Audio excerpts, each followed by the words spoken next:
عبادت کی دو قسمیں ہیں،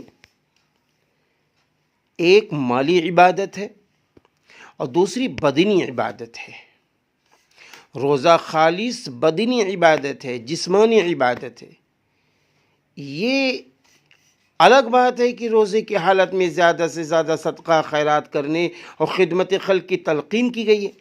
خود آپ صلی اللہ علیہ وسلم کی دریائے سخاوت اس ماہ مبارک میں جوش میں آ جاتی تھی، اور اس میں سب سے زیادہ مشقت، زحمت اور دقت و پریشانی ہے۔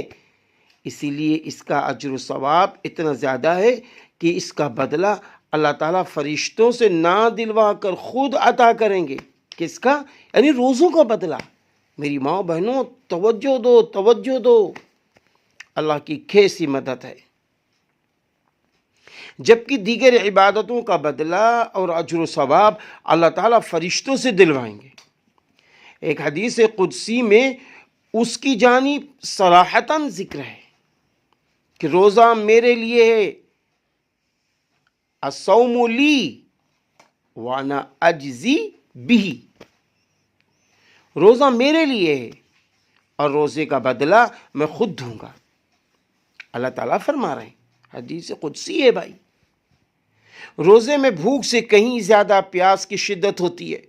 سخت گرمی کے زمانے میں جہاں 15-16 گھنٹے کا روزہ ہوتا ہے، جیسا کہ مئی اور جون میں روزے کا وقت ہوتا ہے، ہم سب کو اس کا تجربہ و اندازہ ہے کہ پیاس کی کتنی شدت ہوتی ہے۔ بعض ملکوں میں تو 20 سے 21 گھنٹے کا روزہ ہوتا ہے۔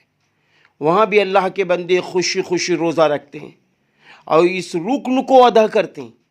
اللہ تعالیٰ نے اسی زحمت اور دقت و پریشانی کو برداشت کرنے کی وجہ سے اپنے روزہ دار بندے کا مقام بھی بلند رکھا اور اجر و ثواب اور انعام بھی خوب رکھا ہے۔ صرف روزے داروں کے لیے یہ سعادت اور انعام کی بات ہے کہ جنت میں ایک VIP دروازہ ہوگا، مخصوص دروازہ ہوگا، جس کا نام ریان ہوگا۔ یہ گیٹ اور دروازہ صرف روزداروں کے لیے ہی مختص و مخصوص ہوگا۔ ماؤں بہنوں، غور سے سننے کی بات ہے، میرے روزدار اللہ کے محبوب بندوں بندیوں، غور سے سننے کی بات ہے کہ جنت کا ایک مخصوص دروازہ ہوگا جو صرف روزداروں کے لیے ہوگا۔ جس دروازے کی یہ خصوصیت ہوگی کہ جب روزے دار اس دروازے سے داخل ہو جائے گا تو پھر وہ کبھی تشنہ بلب اور پیاسا نہیں ہوگا۔ حدیث سے معلوم ہوتا ہے کہ روزہ اسلام کا ایک اہم و بنیادی رکن ہے۔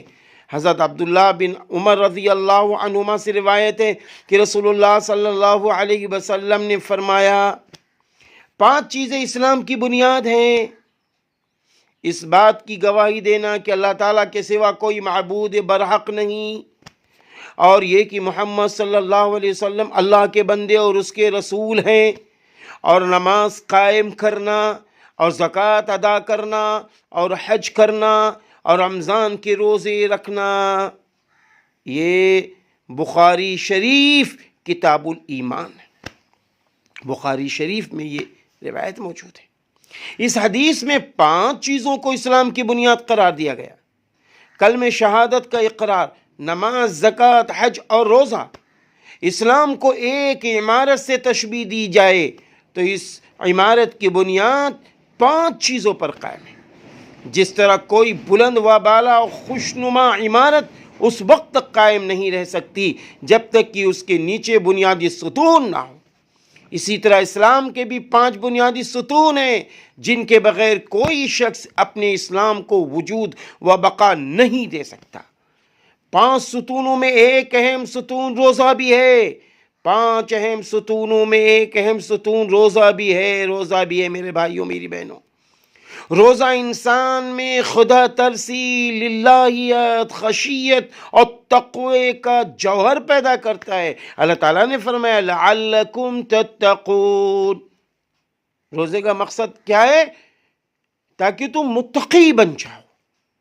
روزہ انسان کے اندر اپنے رب کے شکر کا بے بنا جذبہ پیدا کرتا ہے، کیونکہ روزے میں جب آدمی دن بھر بھوکا پیاسا رہتا ہے اور سورج ڈوبنے کے بعد شدید بھوک پیاس کی حالت میں وہ کھاتا ہے اور پانی پیتا ہے تو اس کو معلوم ہوتا ہے کہ یہ کھانا اور پانی اللہ کی کتنی بڑی نعمت ہے، اس کو معلوم ہوتا ہے کتنی بڑی نعمت ہے۔ یہ جب ہی معلوم ہوتا ہے جب وہ بھوکا پیاسا ہوتا ہے۔ اسی طرح روزہ انسان کو احتساب نفس، صبر و تحمل و برداشت کا خوگر بناتا ہے۔ آدمی کے اندر برداشت اور صبر و تحمل کی استعداد اور صلاحیت پیدا کرتا ہے۔ صبر اسلامی زندگی کی لازمی ضرورت ہے۔ جس کے اندر صبر کا مادہ پیدا ہو گیا پھر کیا ہے؟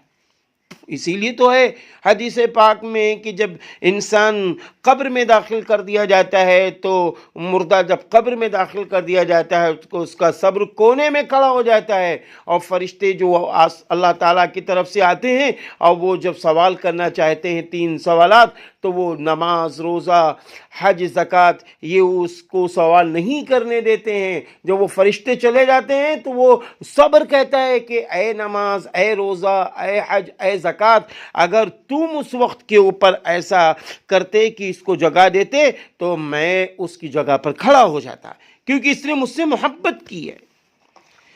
صبر اسلامی زندگی کی لازمی ضرورت ہے۔ صبر کامیابی کی شاہ کلید ہے۔ صبر انسان کے لیے ترقی اور عروج و کمال حاصل کرنے کا وسیلہ اور ذریعہ ہے۔ یہ نیک نامی، نیک بختی اور شہرت و نیک نامی کا بھی ذریعہ ہے۔ صبر کے بغیر کوئی شخص صحیح معنی میں اسلام پر اور اسلامی احکام پر قائم نہیں رہ سکتا۔ اگر غور کیا جائے صبر کی اہمیت کا اندازہ اس سے کیا جا سکتا ہے کہ قرآن مجید میں 90 سے زیادہ مقام پر صبر کا ذکر کیا گیا ہے۔ جسم میں جو مقام سر کا ہے، ایمان میں وہی مقام اور درجہ صبر کا ہے۔ خلاصہ یہ کہ صبر ہی اللہ تعالیٰ کی معیت اور اس کی مدد کی کلید ہے، اور روزہ انسان کے اندر صبر کی صلاحیت اور جوہر بخشتا ہے اور اس کی ہمہ جہت اور بھرپور مشق کراتا ہے۔ قرآن مجید نے روزے کے مقاصد میں سب سے بڑا مقصد تقوی حاصل کرنا بتایا ہے، لیکن تقوی کی یہ صفت اور مقام اسی صورت میں حاصل ہو سکے گا کہ روزہ دار روزے اسی طرح رکھے جس طرح ان کے رکھنے کا حق ہے، یعنی جس طرح اللہ تعالیٰ چاہتا ہے کہ وہ جھوٹ، غیبت، عیب جوئی، عیب چینی، بد نظری، غصہ و شام ترازی، گالی گلوچ، بہتان، حسد، رشوت اور غلط کمائی سے بچے، اور نیکی اور خیر بھلائی کے جتنے کام ہیں اس میں آگے آگے رہے۔ ذکر و اذکار، تلاوت، تسبیحات میں اپنے کو منہمک رکھے۔ قرآن پاک کی تلاوت کر رہا ہو، چلتے پھرتے لا الہ الا اللہ محمد رسول اللہ پڑھ رہا ہو، چلتے پھرتے استغفر اللہ ربی من کل ذنب واتوب الیہ، استغفر اللہ استغفر اللہ ربی، استغفر اللہ ربی۔ باجماع نماز و تراویح کا اہتمام بھی کر رہا ہو، خوب صدقہ و خیرات کرے۔ روزہ دار مزدوروں اور خادموں کے کام میں تخفیف کرے۔ روزہ داروں کو زیادہ سے زیادہ افطار کرائے۔ الغرض تقوی، شکر اور صبر روزے کا بنیادی اور اساسی مقصد ہے۔ ہر روزے دار کو ان بنیادی مقاصد کا استحضار کرتے ہوئے روزہ رکھنا چاہیے۔ روزہ اگر اس طرح رکھیں گے پھر یہ روزہ ہمارے لیے دنیا و آخرت میں اللہ کی رضا کا ذریعہ بن جائے گا۔ دنیا بھی اچھی گزر جائے گی، آخرت بھی اچھی